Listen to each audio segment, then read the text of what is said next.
कब्रिस्तान। मोहन का घर पुराने कब्रिस्तान के पीछे था और उसके घर के छत से वह कब्रिस्तान अच्छे से दिखता था। वह रोज उस कब्रिस्तान को पार करके ही अपने काम पर जाता था। मोहन के 2 बच्चे थे और दोनों बच्चे बड़े ही शैतान थे। बड़े बेटे का नाम रॉकी और छोटे बेटे का नाम विक्की था। एक बार गर्मी की छुट्टियों में रॉकी और विक्की की बहन सोनिया भी आई हुई थी। तीनों मिलकर रात के लगभग 12 बजे एक रूम में ट्रूथ एंड डेयर खेल रहे थे। रॉकी सोनिया से पूछता है कि तुम ट्रूथ लोगी या डेयर। सोनिया डेयर लेती है और पूछती है कि तुम लोग कुछ खतरनाक करने के लिए तो नहीं कहोगे ना। रॉकी, ये हुई ना बात, तो जाओ अब छत पर से घूम करके आओ और छत पर रखे गमले में से फूल तोड़कर लाना होगा, तभी हमें पता चलेगा कि तुम छत पर से आई हो। सोनिया, छत पर से तो कब्रिस्तान दिखता है। नहीं, मैं नहीं जाऊंगी। रॉकी और विक्की दोनों सोनिया को छत पर जाने के लिए जबरदस्ती बोलते हैं। सोनिया छत पर जाती है और जैसे ही गमले में लगे फूल की तरफ बढ़ती है, तभी उसकी नजर कब्रिस्तान की ओर पड़ती है। कब्रिस्तान में एक बड़ा सा सूखा पेड़ होता है। वह देखती है कि उस पेड़ पर एक सर कटी हुई उल्टी लाश लटक रही होती है। सोनिया उसे देखती है और जोर से चिल्लाती हुई बेहोश हो जाती है।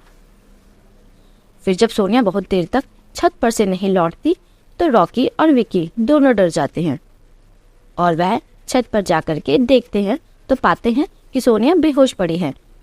वे तुरंत मोहन को बुलाते हैं और सारी बात बताते हैं। मोहन, तुम तीनों को ऐसा खेल खेलने की जरूरत क्या थी? और रॉकी, तुम तो जानते हो उस कब्रिस्तान के बारे में कैसी कैसी खबरें आती हैं, फिर भी तुम सोनिया को रात में छत पर जाने के लिए क्यों भेजा? रॉकी, सॉरी डैड, मुझसे गलती हो गई, अब आगे से ऐसा नहीं करेंगे। मोहन, और फिर कभी दोबारा ऐसा काम किया तो तुम दोनों को उसी कब्रिस्तान में छोड़ आऊंगा।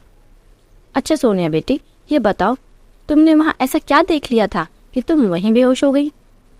सोनिया सहमी हुई हालत में मोहन को सारी बात बताती है कि उसने क्या देखा।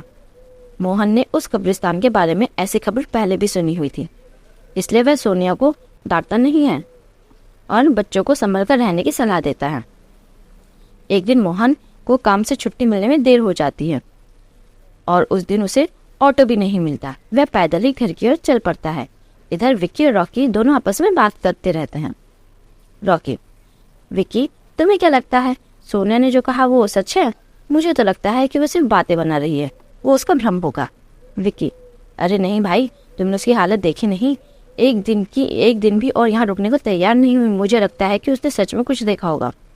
रॉकी, चलो हम कब्रिस्तान में जाकर खुद ही देख लेते हैं। विक्की, अरे भाई तुम पागल तो नहीं हो गए हो? मुझे अपनी जान बहुत प्यारी है, मैं कहीं नहीं जाऊंगा और तुम भी मत जाओ। विक्की के मना करने के बावजूद रॉकी नहीं मानता है और वह अकेले ही कब्रिस्तान की ओर चल देता है। कब्रिस्तान का दरवाजा खोलता है और अंदर चला जाता है। वह उस पेड़ की ओर भी देखता है जिस पर सोनिया ने सर कटी हुई उल्टी लाश देखी थी। रॉकी खड़े होकर उस पेड़ की ओर देखता है, तभी एक अदृश्य हाथ उसके पैर को पकड़ लेता है। रॉकी डर जाता है और जोर से चिल्लाने लगता है, बचाओ बचाओ, छोड़ दो मुझसे गलती हो गई, मैं कभी दोबारा यहाँ नहीं आऊंगा। दूसरे कोने पर एक कब्र होती है जो कि खुली हुई होती है। उसके ऊपर खून लगा हुआ होता है। वह अदृश्य हाथ रॉकी को खींचकर लाते हैं और उस कब्र में ढकेलने की कोशिश करने लगते हैं। रॉकी चिल्लाता है, छोड़ दो, मुझसे गलती हो गई, मैं फिर यहाँ कभी दोबारा नहीं आऊंगा, मुझे मत मारो। मोहन काम से पैदल घर पहुंचने वाला ही होता है। जैसे ही वह कब्रिस्तान से गुजरता है उसे रॉकी की आवाज सुनाई देती है। मोहन, ये क्या? ये तो रॉकी की आवाज लगती है, ये तो कब्रिस्तान से आ रही है, मुझे जाकर देखना चाहिए। मोहन कब्रिस्तान में चारों ओर देखता है लेकिन रॉकी कहीं नहीं दिखाई देता।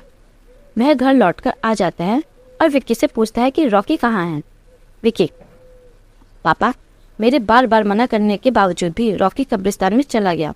वो जानना चाहता था कि सोनिया जो कह रही थी वह सच है या नहीं। मोहन, हमारे पास समय बिल्कुल भी नहीं है। जाओ, घर के मंदिर से शंख में जो जल रखा है वो जल्दी से लेकर आओ। हमें रॉकी को खोजने कब्रिस्तान जाना पड़ेगा। विकी वो जल लेकर आ जाता है। मोहन और विकी कब्रिस्तान में जाते हैं। मोहन जल छिड़कता है, फिर उसे किसी के घसीटने के निशान दिखाई देते हैं।